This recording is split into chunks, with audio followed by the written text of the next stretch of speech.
দেখো, আমাদের সামনে দুইটা বিগ ম্যাচ, অ্যাথলেটিকো মাদ্রিদ এবং ম্যানচেস্টার সিটি।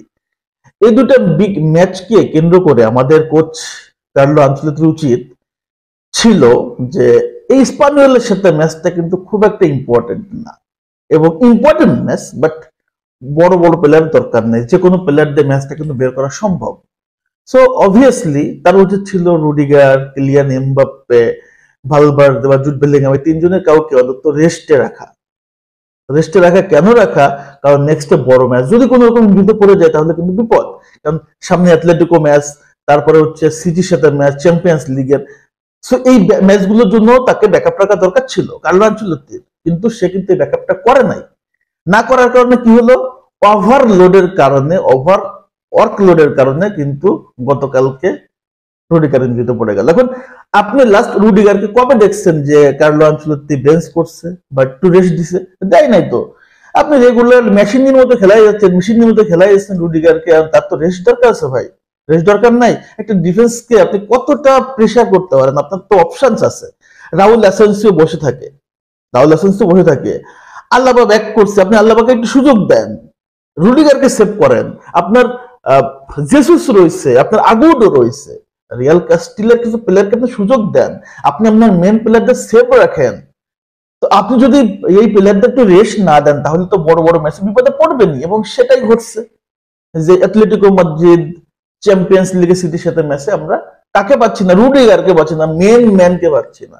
তো এই জিনিসটা আমাদের জন্য খুবই খারাপ, এবং আনচেলত্তি এই জিনিসগুলো আসলে তার একরোখা এবং মানে কি বলে অনেক সময় পক্ষপাতিত্ব করে, এটা তো আমরা জানি। পাশাপাশি তার এই যে মুখস্থ বিদ্যার কারণে, মুখস্থ গেমের কারণে কিন্তু রিয়াল মাদ্রিদ এই মাঝে মাঝে বিপদগুলো পড়ে। এত যাই হোক, এখন কিছু করার নাই। তবে কার্লো আনচেলত্তি এই বিষয়গুলো নিয়ে যথেষ্ট চেক দেওয়া উচিত ছিল, এই চিন্তা ভাবনা করা দরকার ছিল। দেখো, অ্যাথলেটিকো মাদ্রিদের সাথে ম্যাচ, সিটির সাথে ম্যাচ বাদ দিলাম, এখন চিন্তা হচ্ছে গতকালকে ম্যাচটা 100% দরকার ছিল উইন করা।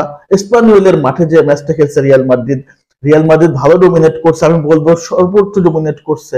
একটা গোল খাইছে, যে যে গোলটা হজম করছে সেটা নিয়ে একটু কথা বলি। দেখো, ওই গোলটা যখন হজম করছে সেটা তো একটা কাউন্টারে গোল। তো ওই গোলটা যখন হজম করছে তার আগে কিন্তু আপনার হচ্ছে বেলিংহাম গোল দিয়ে দিচ্ছিল, মানে আমরা আক্রমণ ছিলাম, রিয়াল মাদ্রিদ আক্রমণ ছিল। সেখান থেকে তারা বল পেয়ে তারা উল্টো কাউন্টারে গোল দিচ্ছে, সেখান থেকে রিয়াল মাদ্রিদের প্লেয়ারদের তো অবশ্যই দায় আছে।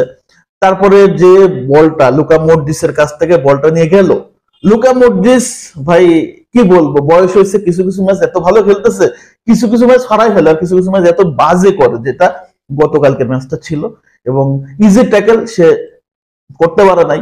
তারপরে যখন লাস্টে গোলটা হয় সেখানে ভালভার্দে ছিল, ভালভার্দে আসলে কিছু করতে পারে না, টিবো করতে কিছু করতে পারে না। গোলটা আলটিমেটলি একদম ইন্ডিভিজুয়াল ইরোরের কারণে গোলটা খেয়ে গেল। এখন ফার্স্ট হাফ যদি দেখে সেখানে ভিনিসিয়াস জুনিয়র দুর্দান্ত পারফরমেন্স, ভিনিসিয়াস জুনিয়র একটা গোলও দিয়ে দিছিল। কিন্তু কিন্তু কিলিয়ান এমবাপ্পের আসলে সেন্সটা একটু আসলে নড়বড়ে আমার মনে হয় আছে। তার মতো একটা প্লেয়ার এবং ডিবক্সের ভিতরে, এবং যেখানে ভিনিসিয়াস জুনিয়র আক্রমণে আছে সেখানে প্রতিপক্ষ তাকে তো ট্যাকেল করতে চাইবেই, এবং প্রতিপক্ষ ডিবক্সের ভিতরে ট্যাকেল যদি করে বা ফাউল করে তাই তো আমরা পেনাল্টি পাচ্ছি।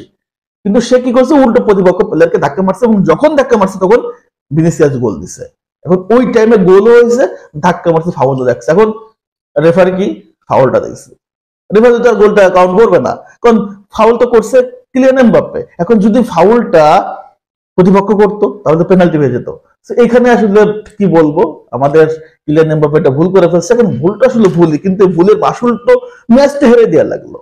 সো আপনি যখন ম্যাচ খেলবেন তখন আপনাকে কিন্তু চতুর্দিকে সতর্ক থাকতে হবে।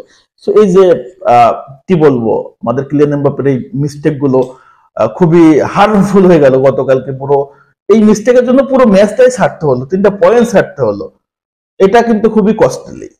তো এছাড়া কিন্তু রিয়াল মাদ্রিদ গতকালকে দুর্দান্ত খেলছে, এবং আমি যদি বলি তাহলে স্পানিওলের গোলকিপারের উপরে এমিলিয়ানো মার্টিনেজের আত্মভর করছিল গতকালকে, এবং তার আত্মভর করছে বলেই সে মানে একটা দুর্দান্ত এত আক্রমণ করছে। বেলিংহাম, ভিনিসিয়াস জুনিয়র, রদ্রিগোর এত এত ওয়ান টার্গেট শট, কিলিয়ান এমবাপ্পের কোনোটাতে কোনো গোল হয় নাই। কারণ কি, সে মানে হয় না কিছু কিছু দিন আসলে অতি মানবীয় হয়ে যায়, তো অতি মানবীয় গতকালকে হয়ে গেছিল আপনার স্পেনের গোলকিপার, এবং তার গায়ে আপনার হচ্ছে কি বলে ইমিলিয়ানো মার্টিনেজ ভর করছিল। ম্যাচটা রিয়াল মাদ্রিদ বের করতে পারে নাই।